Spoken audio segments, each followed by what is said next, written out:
Hi, my name is Sue Solar, and today I will be sharing with you ideas on how to create an inclusive online classroom. So, why inclusivity and why is it important? So, having an inclusive course, I should say, welcomes content that is diversified and speaks to all students in the online classroom. Course content should be free of implicit and explicit bias and filtered through a multicultural lens. As educators, we strive to create learning environments where all students feel welcome and included as equal participants with their peers, which means that the language we use should exhibit respect and sensitivity to all students, regardless of culture, background, or gender. These considerations are particularly important in online education, where our students may come from a diverse population of intersecting identities.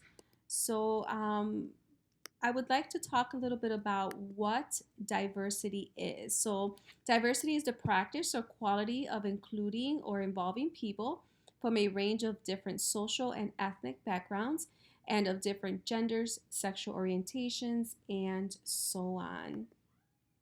So when we look at what surface level diversity, it refers to differences you can generally observe in others, like ethnicity, race, gender, age, culture, language, disability, and so on.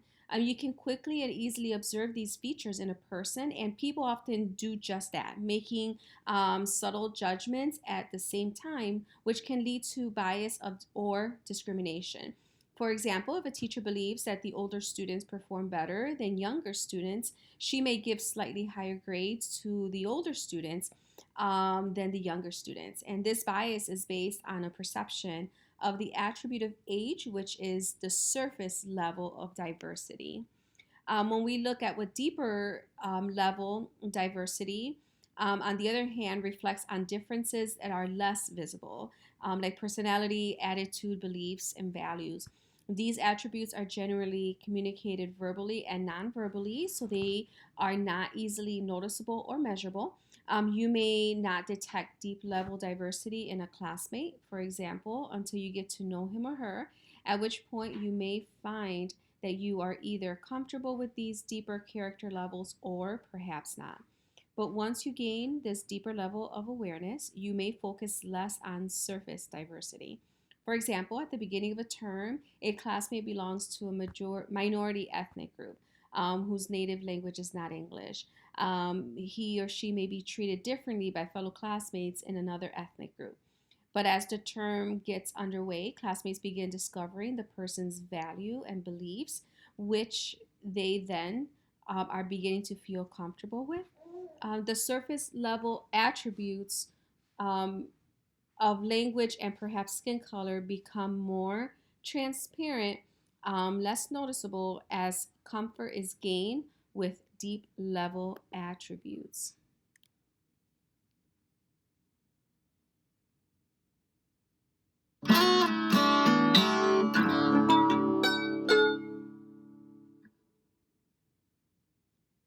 Let's take a look at diversity.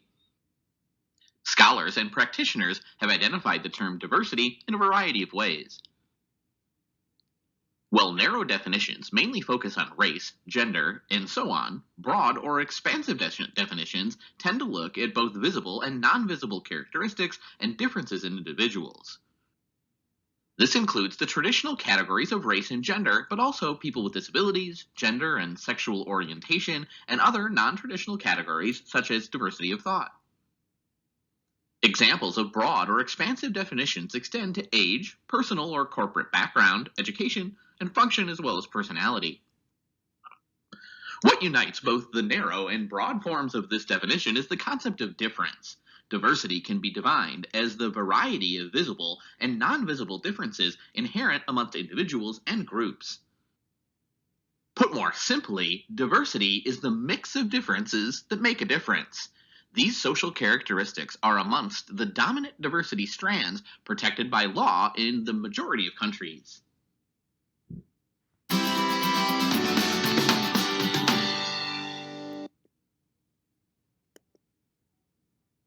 So, acknowledging and understanding cultural differences. If we acknowledge that diversity influences learning, then we may be able to create a discussion that results in examples that are culturally relevant. Hollister 2020 states and that researchers agree it can promote student growth and reflection. Diversity in our increasingly globalized world, it can help students begin to foster a sense of empathy for others and bring about open mindedness. Supporting tolerance is critical. Allowing students to feel unique while still being part of the group helps them prepare for the 21st century workplace. So, why is inclusivity important? As educators, we strive to create learning environments where all students feel welcome and included as equal participants with their peers. So, for example, something as simple for some, but for others, it may be a little bit more challenging is the interpretation awareness. That's something that we need to be very mindful of. And here it says emphasis on the written word, regardless of the platform, can create potential issues related to the interpretation of content, particularly with our English language learners, our English as a second language students, which may look for hidden messages in feedback and or decipher feedback differently than what we initially intended them to do so. Here are tips for better communication. And a great example is using icebreakers as well as getting not only as getting to know you activities, but these also can encourage for student engagement and for it to be one that includes all of the students so that regardless of race, gender, any diversity that's within the group, that every child, every student feels included in this activity. Universal phrases, some are that we're is most commonly used in the English language, are idioms. Of course, as you know, this is something that our English language is known for, but students that are not familiar with or come from different backgrounds tend to have a little bit more of a difficult time understanding idioms and how to use them as well.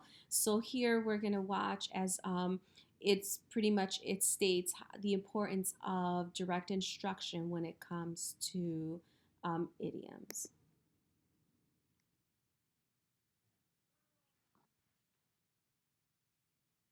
Linda Evans here. Engaging ESL students, building background. Today's tip is number 40. Directly teach idioms and popular sayings. Figurative language needs to be directly taught. There's no way around it. As a native speaker of English, these come naturally. I don't even think about them. But the thing about the English language is it is one of the world's most idiomatic. We don't pick up a room the same way that we pick up a pencil. See if some of these sound familiar. Hit the lights on your way out. He's got a chip on his shoulder. Okay, you drive a hard bargain. I'll give you one more day. Come on, quit dragging your feet. The day is over. I'm off. Goodbye. Tell me all about it. I'm all ears. No cheating. Be fair and square. You call the shots in your group. Students learn two ways. Linguistically, by whatever they read and hear, and non-linguistically, using visual imagery or kinesthetic or whole body modes. And students who use both recall and think about their knowledge the best, linguistically and non-linguistically.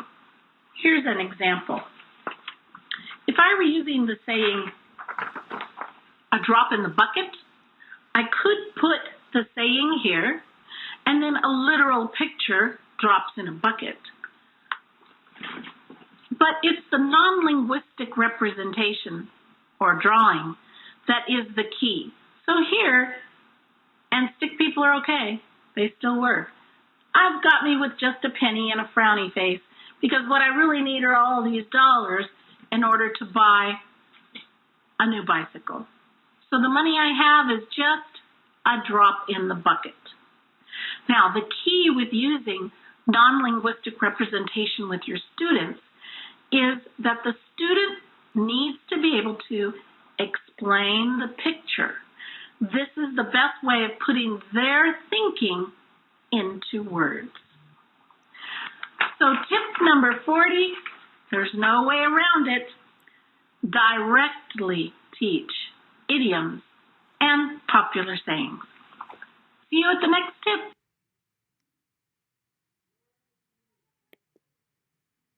So inclusive examples also can include looking for ways to include or portray inclusion in examples, assessments, written content, and of course, images. So here's some closing thoughts. There is a quote here by Jennifer Babb that I'd like to share with you. And it says, using inclusive language is more than political correctness. Inclusivity is about respecting and celebrating people's differences and including those differences in their educational process. Studies show that increasing inclusivity eliminates unintentional barriers that may hamper a student's ability to relate to you and to the material, which in turn increases their engagement and learning. And I also would like to share a quick video, kind of like as a quick recap as we tie all of this in together as part of my closing.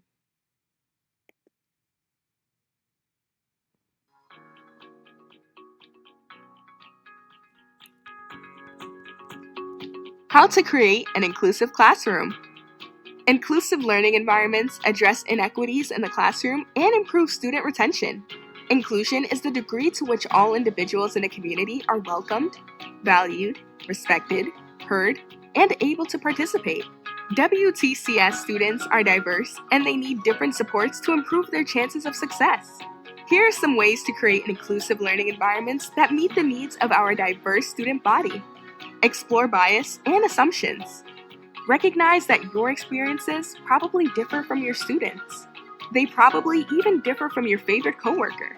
Inclusive faculty acknowledge that their students' abilities, beliefs, background, sexual orientation, and economic status shape their learning and responses to the course material.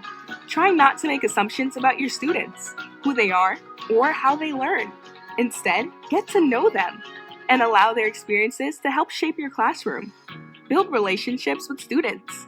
Learning more about our students' personal learning experiences and challenges can help us understand the barriers students may face in our classrooms. One easy way to build relationships is to reflect on how you use students' names. Have you noticed that you use some students' names, but not others because some names are harder to pronounce? Learn to pronounce all your students' names, or at least show that you are making the effort. Examine your curriculum. Take some time to examine your own curriculum. Are there places where course content prioritizes certain experiences?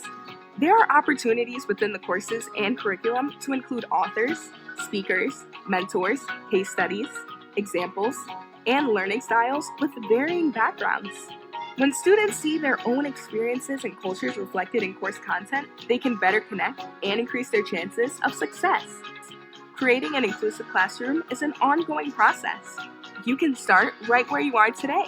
The goal of this video is to encourage individual reflection and spark ideas. How will you increase inclusion in your classroom? So when working and learning with people from a variety of backgrounds and cultures present in an online classroom, students gain a more comprehensive understanding of the subject matter. So it also teaches students how to use their own strengths and points of view to contribute in a diverse working environment. I want to thank you for taking the time to listen to this presentation. I hope you have gained some additional insight into what inclusion is in an online classroom and what it can look like. Thank you so much.